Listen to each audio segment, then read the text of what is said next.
Starting the broadcast. I'm going down. I had it up listening to videos earlier. Okay, so what we're looking at is sections 5.1, 5.2 combined together. Go down to the next page. And we'll start. We have some definitions here just to remind us. Two sets are equivalent if and only if there exists a one-to-one function from A onto B. A and B are said to be in a one-to-one balance, and we write A is equivalent to B. If they're not equivalent, you draw a line through it. So equivalent means one-to-one and onto. You have to have a function that is both one-to-one and onto, which you guys had to know there was a reason we were studying one-to-one and onto functions in chapter 4. Well, here's why. Do what? Yeah, it does. But there's some function that is on to one and one to one, but it's not the same. No, we have to find specific functions for this. Every function doesn't work. So just because one doesn't work doesn't mean that one of them wouldn't work. You can probably find a function that does work. Mm-hmm. For each natural number k, let n sub k be the set 1, 2, 3 up to k. A set S is finite if and only if S is equal to the empty set or it's equivalent to a subset of the naturals, 1 through k. A set is infinite if and only if it is not finite. We're not really going to mess with this definition. I'm actually going to change it a little bit, and I'm going to say map to a subset of the natural numbers rather than this subset of the natural numbers. It allows our functions to be chosen a little bit easier, and I'll do that in the examples. A set is finite. Let S be finite. If it's equivalent to K, then we call the cardinality is K, and you write it as 2 bars over it. S with 2 bars means the number of elements in S. So if I have a set with A, B, and C in it, what's the cardinality of that set? 3. It just has the 3 elements, A, B, and C. The cardinality is the number of elements in the set. What's the cardinality of natural numbers? Infinite. Mm-hmm. Yeah, question. How do you do the double bar over? Because I was trying to You just do the bar twice. Could you just Yeah, do it? do Do the the bar, bar press OK, and then do it You again? do that and select it. I did. I did. It wouldn't do it Maybe I twice. can do it. Yeah. I was thinking I that just put one. You know, I just put one line. I Yeah, put that's, a I bar. put one line. Yeah. You just select it and put another bar on it. It worked well. Have infinite bars on it. Like, So- Some of us didn't copy and paste. yeah, so, no, it's not copy and paste. well, I'll do it right Just here. like that. You do Alt-IC for your bar. Oh, let's get the bar. And then Alt-IC for the bar again.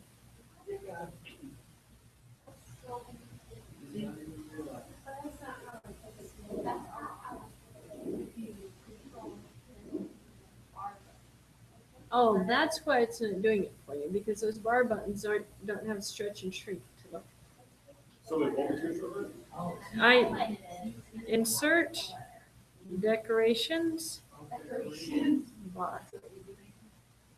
Yeah, So that was Control I. I see. D. Yeah, there's a button up there that'll let you do it too.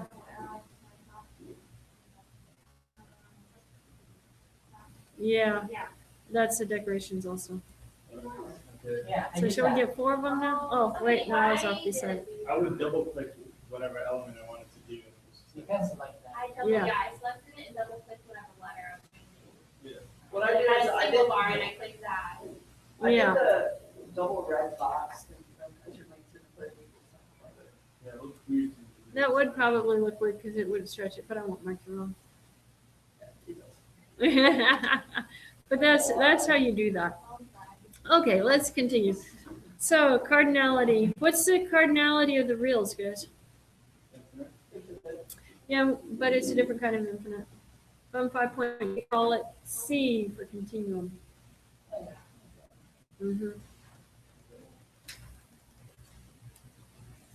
Okay, so let's look at some examples here. Are the sets 5, 8, and phi, for lack of anything better, and B equals RP and M equivalent? If so, give a bijection.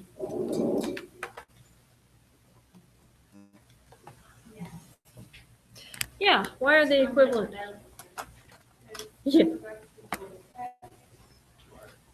Yeah. So pair them up. So F would be, what do you want to make 5 to go to? P, okay. What do you want 8 to go to? Leaving phi to go, sorry, Clyde. Leaving phi to go to R. This is a bijection. Bijection because it's both 1-to-1 and onto. So yes, it is equivalent. So you call that B, how they call it five? Depends on what part of the world you're from. You call it five. I like it 5. I like 5 better just because Feels better. he's like, Fee like feline. Cat like. I don't know. Right? Right. Okay, so tell me about the next example. Are the sets C equals X, Y, and D equals Q, R, S equivalent? No. What's the cardinality of C? 2. What's the cardinality of D? 3. Yeah, cardinality. Number of elements in the set. So the number of lines goes with the number. No, there's only supposed to be 2 there. I don't know how come I got 3 there.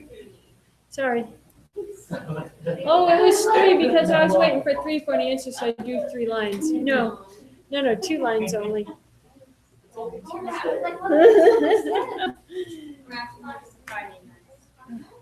It's the end of the semester. It's the last lecture. We're quite excited about this.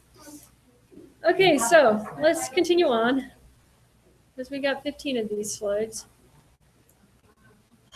Yeah. A proof. We see the word show. It says show that the set E of even integers is equivalent to the set D of odd integers.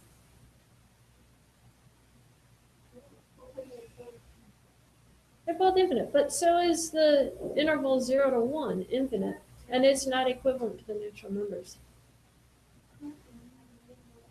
Yeah, we have to come up with our function, right? So, what function do we want to use? Let's go over here.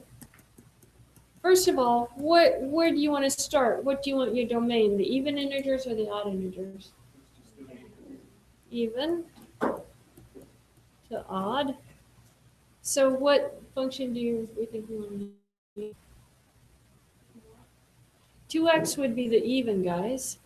We need to make it go to an odd. Yeah, add. So I'm actually just going to write it as x plus 1.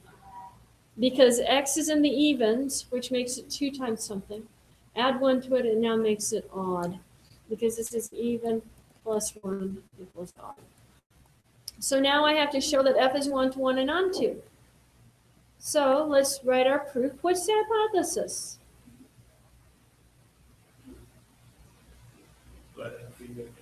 Yeah, even to odd, defined by f of x equals x plus 1. We have to show that f is onto, and we have to show that f is 1-to-1. Which one do you want to do first, onto or 1-to-1? They're about the same. Onto. Okay, to show onto, what is our first line when we're showing onto? Let y be in D, right? Well, what does it mean for y to be in D?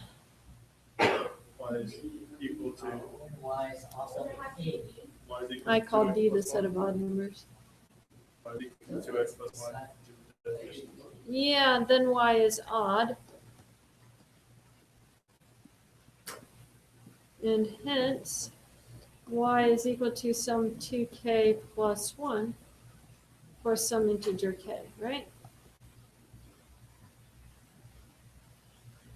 Now, what do we think we want to make our x be so that we have x is equal to y? You want f of x is equal to y, which means x plus 1 has to be equal to y. So what should x be equal to?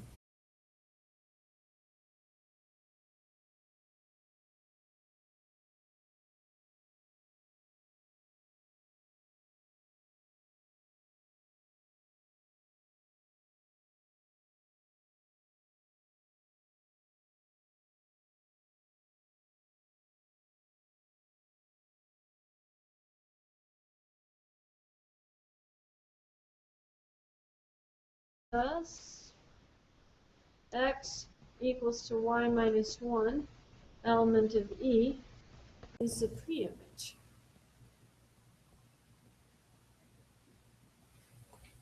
Of y, and hence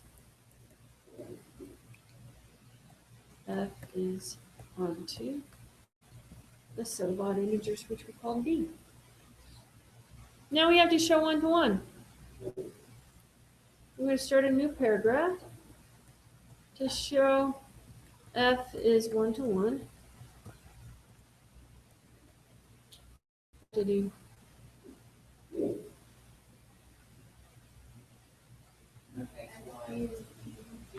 yeah, well, it should be a capital, right? How about in lowercase?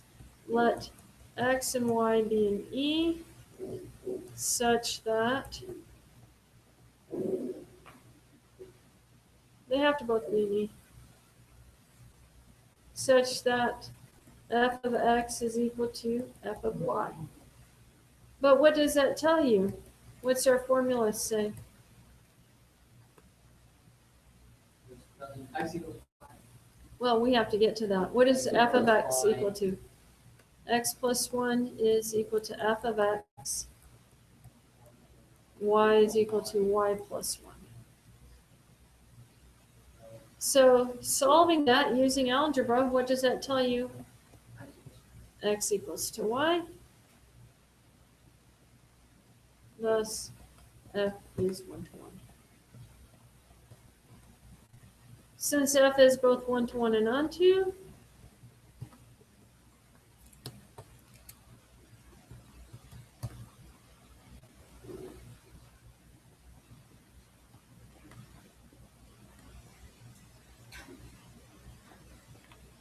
I know that f takes E to, well, let's just put it this way. I'll just say E is equivalent to D. Oh, it's horrible. And we're done. I think this chapter and the previous chapter, they should combine. This would be better. Well, they actually put some extra stuff in chapter 4 that we didn't cover. They do partitions and stuff. Any questions on that? You guys are going to have homework problems similar to that. Okay, I put a remark here. The book kind of just skims over this. This comes from chapter 4. If f is 1-to-1 and onto, and g is 1-to-1 and onto, then g composed of f is 1-to-1 and onto. That combines two theorems. We had a theorem for 1-to-1, we had a theorem for onto from chapter 4. If I combine them both together into one theorem, that's what we get. Theorem 8 says if A is finite and B is equivalent to A, then B is finite. So let's see if we can prove this. The hypothesis is let A and B be finite. Sorry, that's what we're trying to prove. Let A be finite and A equivalent to B. We have to show that B is finite. It's true, you go either way. I'm sorry, it's symmetric. It can go either way. Yeah. If A is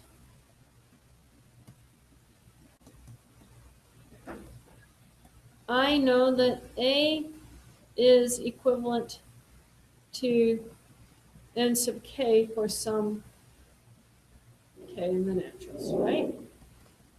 That's our definition of finite. It's equivalent to some finite subset of the naturals.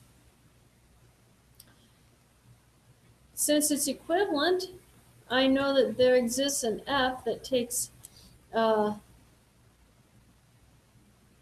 going to do n sub k to a, such that f is 1-to-1 and onto.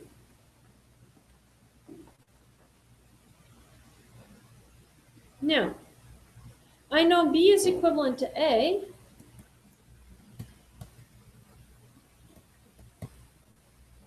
That means that there exists a G that takes A to B such that G is 1-to-1 and onto.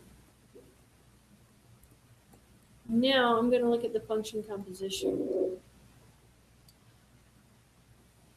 I'm going to do G composed of F.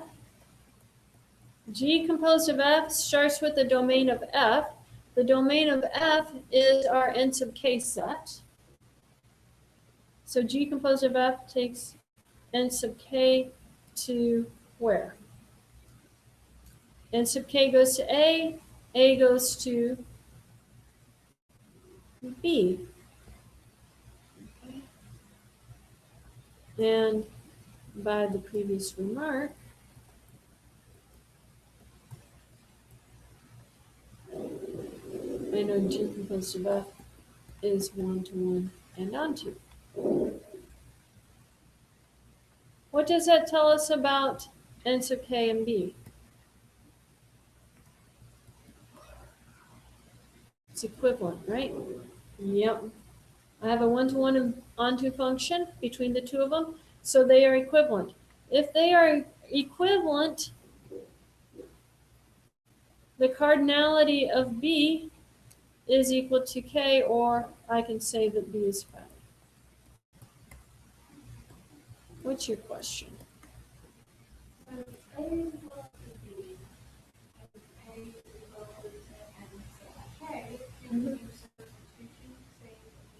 That's exactly what this theorem is asking us to prove. Yep. Rather than using it, we have to prove that we can use it. That would be the transitive property. No, we have to know that we can use the transitive property. I just proved it. Yeah. Now we can use it. But we had to prove it first. I'm going to post it on eClass.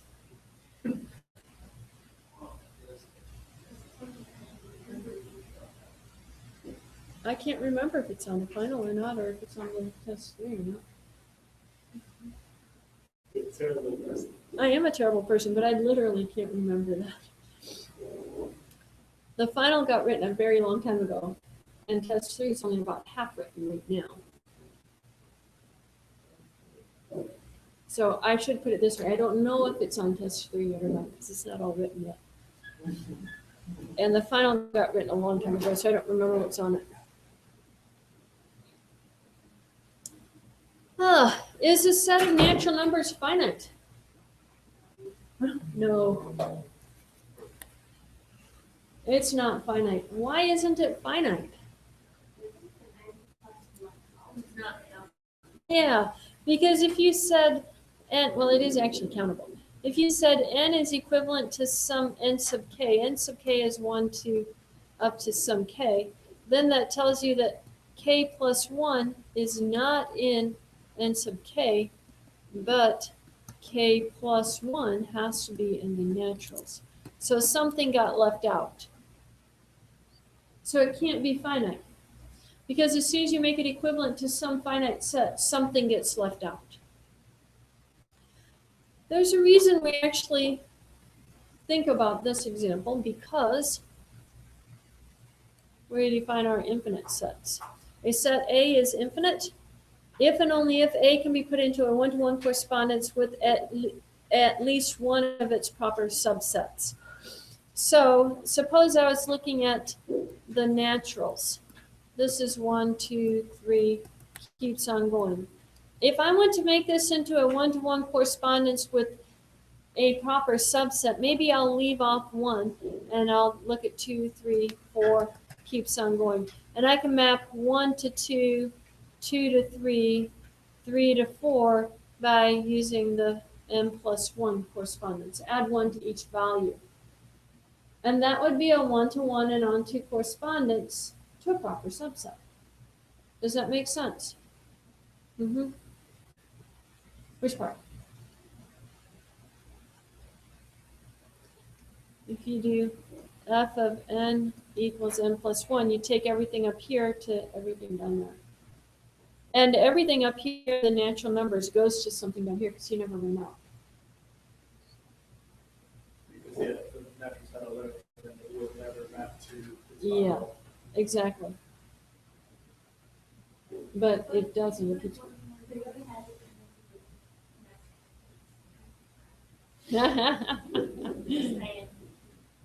What are you saying, Michelle?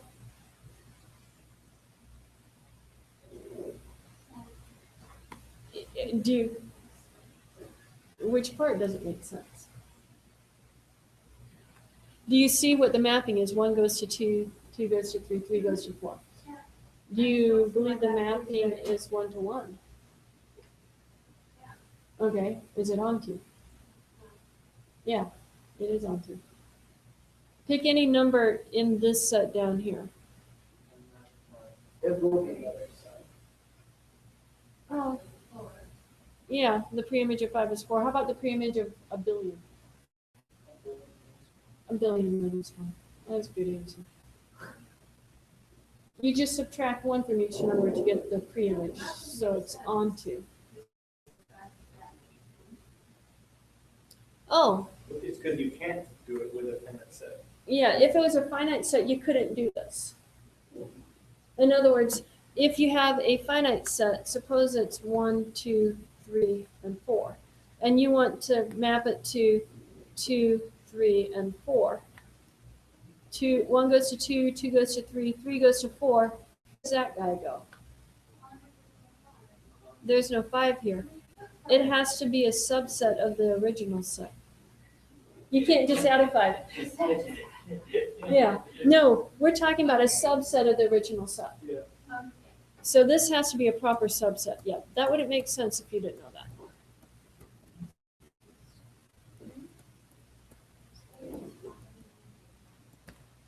So it has to be a subset of the original set. That's we show something's infinite. If you one-to-one and commit to a proper subset. Okay, there are 2 in this, and we're going to use methods a proof. The first method is assume that the set is finite and this can be put into a one-to-one correspondence with some proper subset of the neutrals.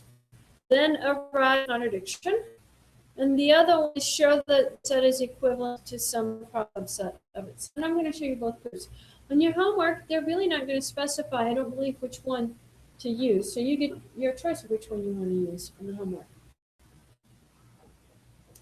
So, let's see, where was it? Show that the set n of natural numbers is infinite. We're going to use both methods. And I'm going to draw a line here, and we're going to have them kind of side by side. So what's the hypothesis for this? It's just the numbers. Yeah. Consider the set of natural numbers. Okay. Which method do you want to do first? The first method or the second method? Why don't we just start with the first one? Okay, let's start with the first one. Okay, assume that the set is finite. Suppose n is finite. Then n is equivalent to some n sub k, k in the naturals.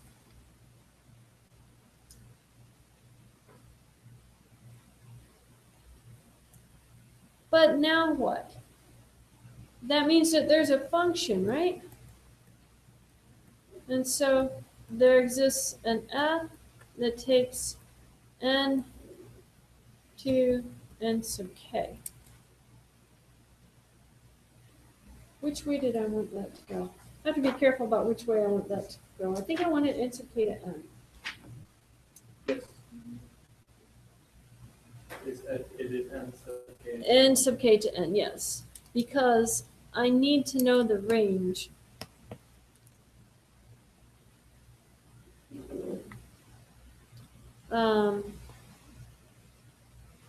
Such that f is 1 to 1 and on 2.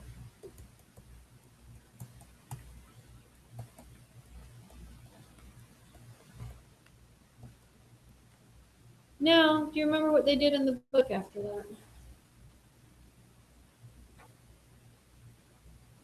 They created a integer that was bigger than anything in the range, right? K plus one. Well, we're not quite sure what the biggest value Okay, is yeah, in the that's just range, proper because, value. yeah. So let m be equal to the max of f of 1, f of 2. I'm going to go over into my little proof right here, up to f of k. I know 1, 2 up to k are the only values in n sub k. So m is going to be the max of that, and I'm going to add 1 to this.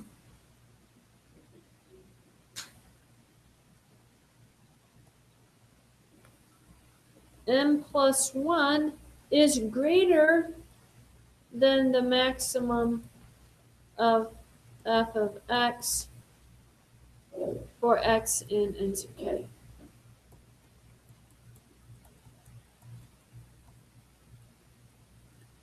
What does that tell me? Well, n plus one is an n. Yeah.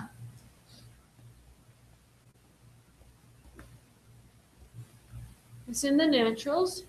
Therefore it's not an n of k. Well, Or not an onto. Oh. N sub k isn't on, then f is not onto.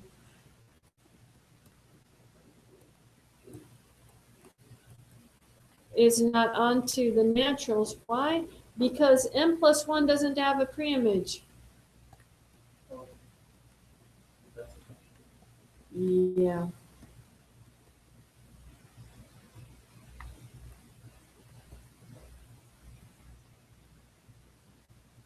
So what does that mean if we have a contradiction? Thus, the naturals are infinite, is infinite. The set of naturals is infinite.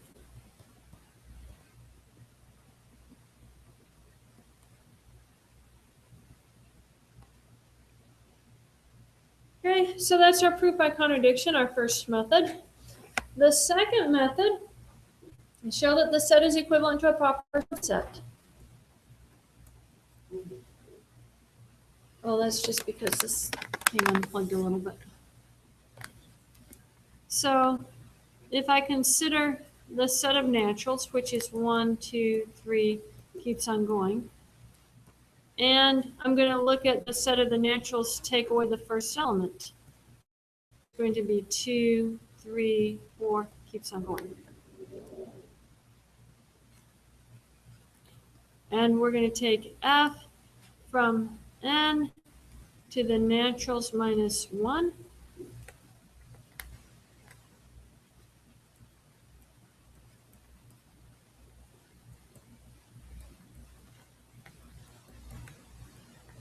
Take it to x plus 1. So 1 is going to go to 2, 2 is going to go to 3, 3 is going to go to 4, and so forth. Then just show that f is 1 to 1 and onto. So how do we show 1 to 1? I'm going to run out of...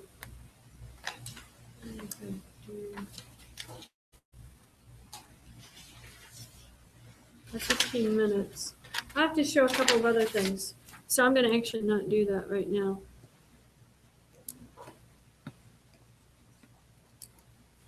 So write yourself, oh, that's fascinating. Let me get my pen back. Where'd my pen? There it is. Yeah. Show at 1 to 1 and onto to complete.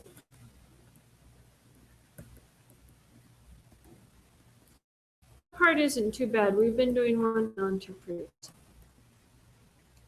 So make sure you do that part.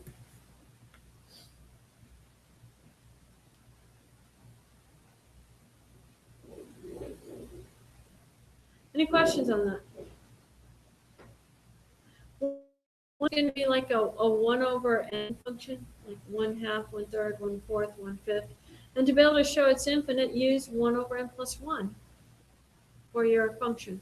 And you just have to show that that's 1 to 1 and onto. So that's not too bad. Okay, a few more definitions. This is where section 5.2 kicks off. Let S be a set. S is denumerable. Well, I guess it gets going to go here. S is denumerable if and only if S is equivalent to the naturals. For a denumerable set S, we say S has cardinal number aleph naught. It's supposed to look more like an X than anything else, but it looks more like an N in the font I use. But it's aleph naught.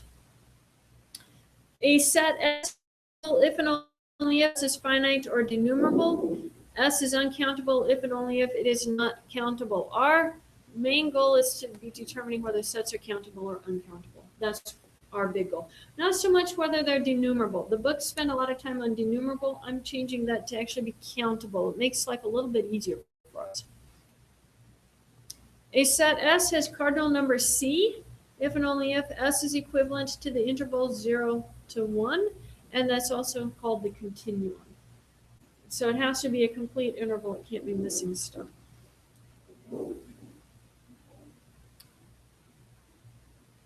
Okay, the set Z is countable.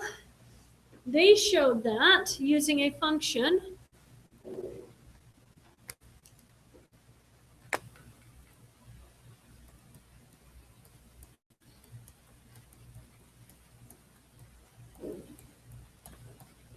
And they use a function f of x. What they did is they took all the negative z to odd values. So it's going to be, I have to think carefully, make sure if it's negative x, and I add 1 to it. I think it's 2x plus 1 is what I mean. Oh, they went the other way. Okay. Negative 2x. Take the even ones to the negative, it's easier. If x is less than 0, and 2x plus 1 if x is greater than or equal to 0. So I'm doing a different function from what they did. My function's a lot easier to deal with. It doesn't have fractions in it. And I'm going from the integers to the naturals. So after I define f, then we have to show that f is 1 to 1 and onto. So let's show onto first. To show it's onto, we have to let y be some element in the range, which is n. And we're going to have two cases. Case 1, y. Which one do you want, even or odd? Okay, y is even. If y is even, then it had to come from something where we have defined even values. So, and so y is equal to 2k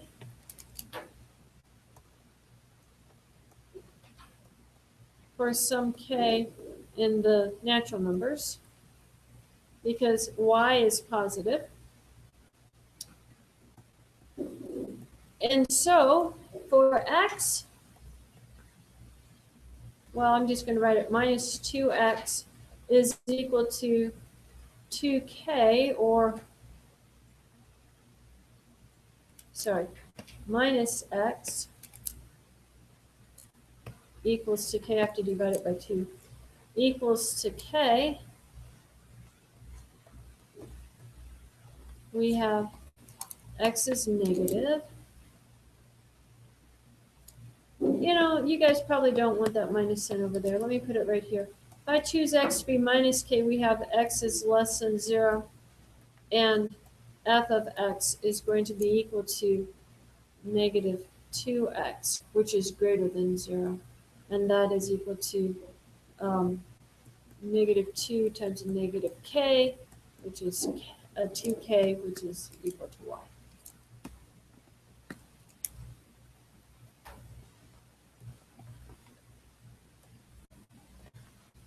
And so in this case, f is onto. Well, I'll put the conclusion at the end. I'm running out of room.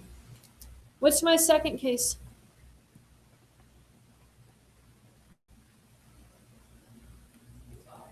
Y is odd. Then there exists a k in the naturals such that is equal to 2k plus 1. I am going to let x be equal to k because in this case we have x is bigger than 0. And so f of x is equal to f of k is equal to 2k plus 1, which is equal to y, as desired. In both cases, we see that f is onto.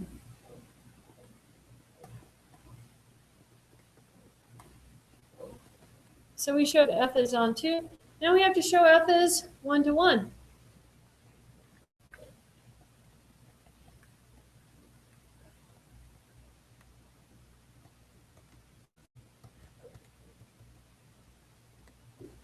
So let x, y be in the integers such that f of x is equal to f of y. Here again we have two cases.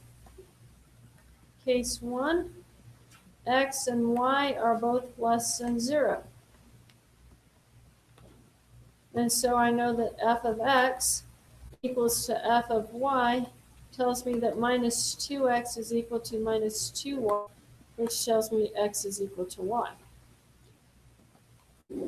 Case 2 is that x and y are both greater than or equal to 0. And so I'm going to plug in the formula for f of x equal to f of y. That says that 2x plus 1 is equal to 2y plus 1, or that x is equal to y. And then the last case, I'm just going to put a note. Note x less than 0 and y greater than or equal to 0 fails, since an even is never equal to an odd.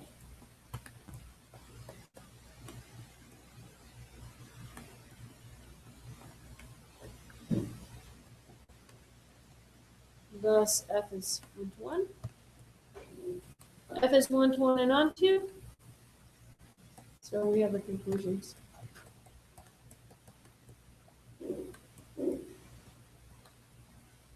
And then that z is equivalent to the naturals. Thus, z is denumerable, and since it's denumerable, I know it's countable.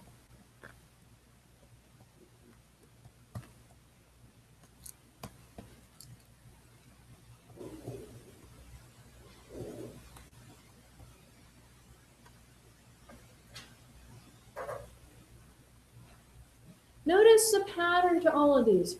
Figure out what the function needs to be, show the function is 1 to 1, show the function is onto. You have to figure out what function you want, then you have to show it's 1 to 1, and you have to show it's onto. That's the steps to these.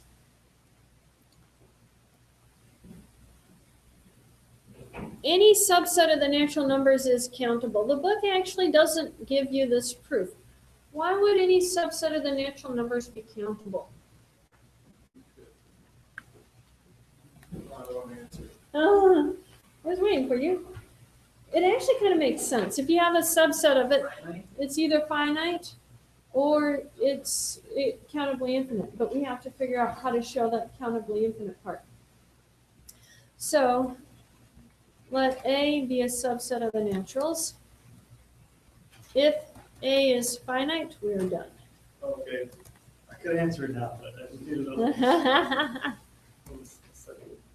Okay. If A is finite, we're done. Because finite, countable is either finite or denumerable.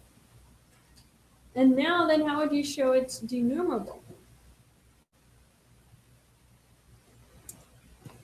We could just have a function that spawns on and onto the naturals.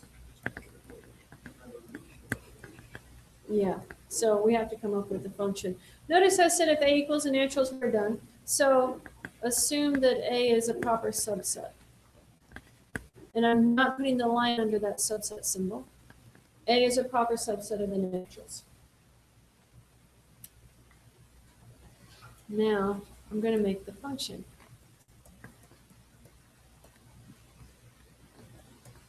It's going to take A to the naturals to be f of, let's see, how do I want to write it? I'm going to write it 1 is equal to the minimum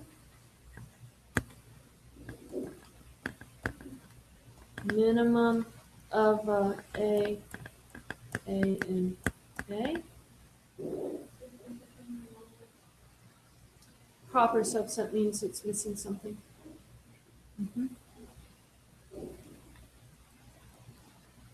Maybe I'll write this way. No, I'm going to do it this way. This is easier to write. The other one's easier to explain. Let 2 be equal to the minimum of A and A such that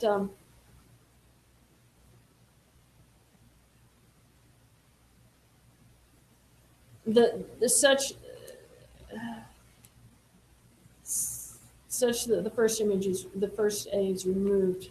So the one that gets mapped to this one. I'm trying to get around this. There's a very specific term that we use in math for doing this. I'm trying to get around this. Yeah, I can write it this way. Minimum of that, let me put it down here so I have more room. I'm going to use some set subtraction here.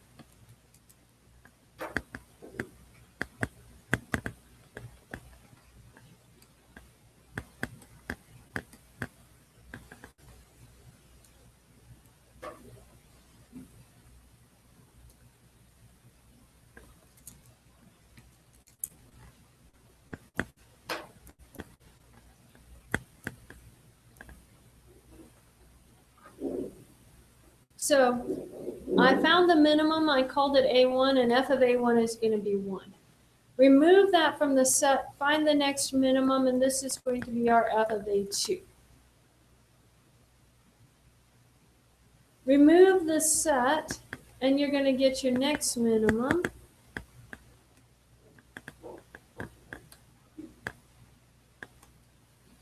I need an A element of here.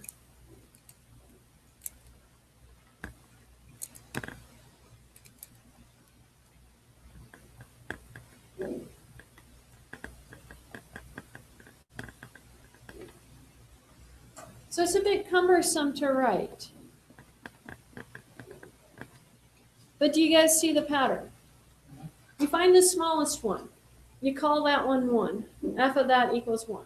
Find the next smallest one. That gets mapped to 2, and so forth. This mapping, and then we just do ... after that. This mapping, you just have to show it's 1 to 1 and onto.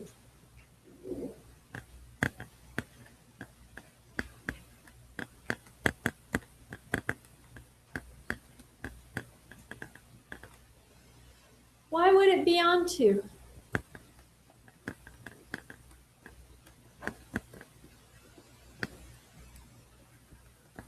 You're going to let M be in the naturals.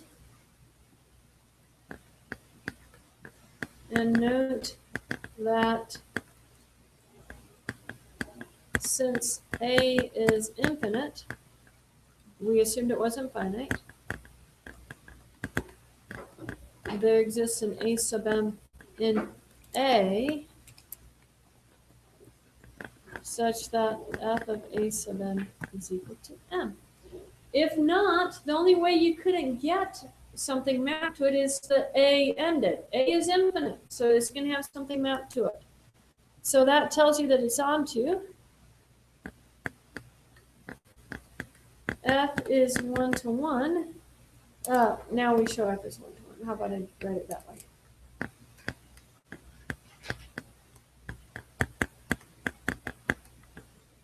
So let AI, AJ be an A such that f of AI So AI equals to f of aj.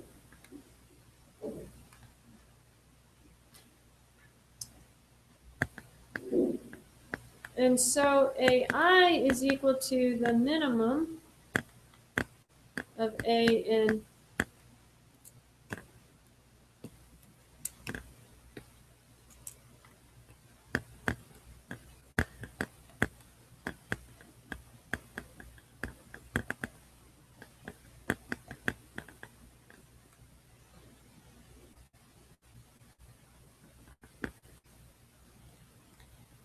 and AJ is equal to the minimum. Spell.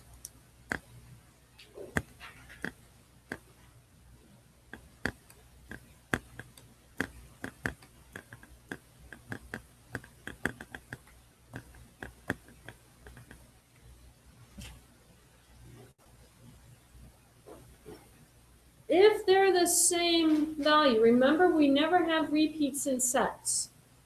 So for the minimum to be the same value, it has to be the same point. Does that make sense? No elements are ever repeated in a set.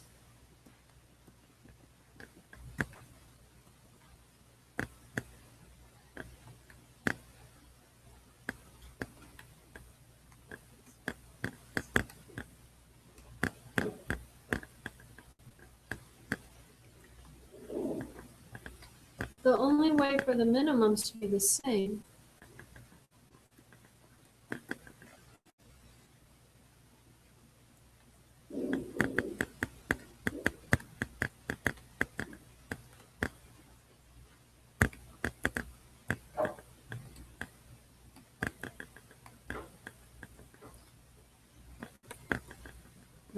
that happens when they're the same value.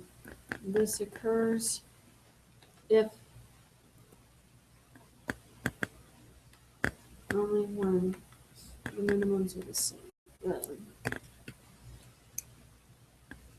AI equals to AJ.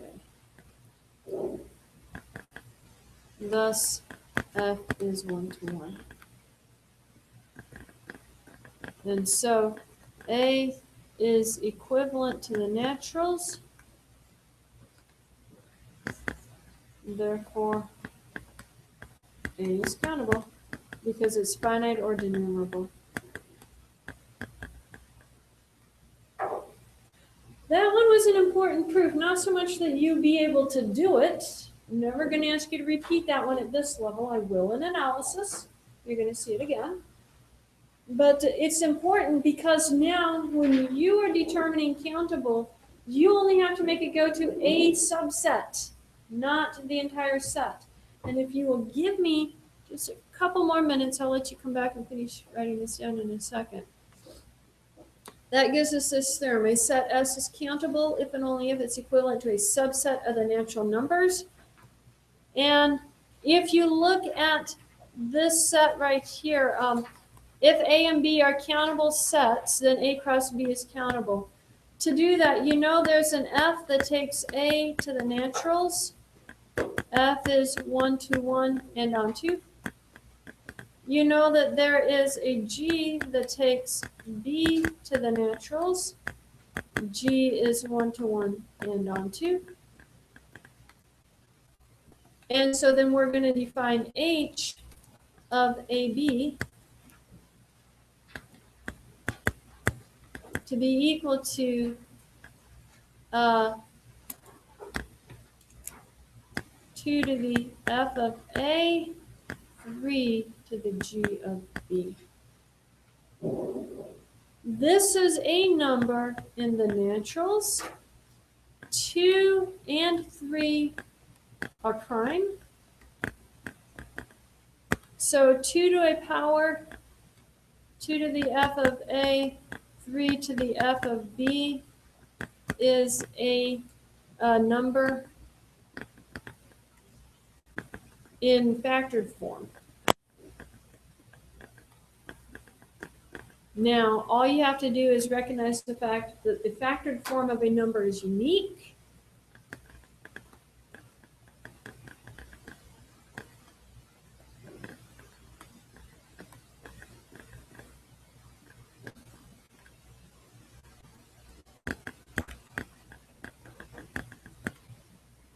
And that immediately gives you that A cross B. So that says H is 1-to-1 and onto. That comes from its uniqueness. Well, it's 1-to-1 and onto a subset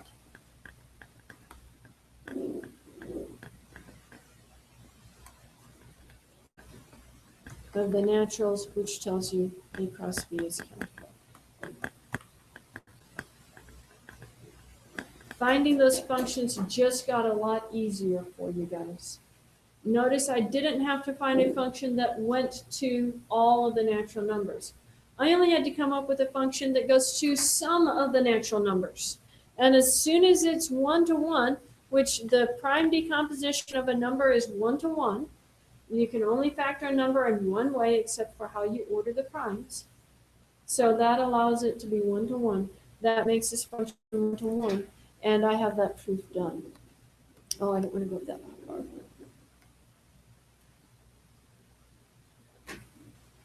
Okay, n cross n is countable. They use a different function for that too. Here again, you can do a similar thing. You're just going to do 2 to the n, 3 to the m for f of n. So that would take the naturals cross naturals onto 1-to-1 to a subset of n. There again, I know it's going to be countable. Okay. Life just got a lot easier. You guys don't know how much easier that got for you, but by being able to do that, that lets you make life so much easier. And I didn't get to the cardinal number. 0, 1 is infinite. That is a test question. It has always been a test question, and it will always be a test question. You have to know that proof. Show that this interval from 0, 1 is uncountable. That's a very, very important proof. So if you guys have problems with it, ask me about it next class period when we talk about the review. But that one will always be on a test of mine. I don't care how many tests you get from this class, it has always been on it. It's just a tremendously important proof. So we need to know how to do that. Okay, next time is the review. Test is on Tuesday next week. Thursday next week is the review for the final. Tuesday the following week is the final. So this is your last homework. Yay! Oh, you just thought, and now we finished. Yeah, I know. I know about just starting, but I feel that it's been about 4 times. Because when you come to the class, like, one is 11,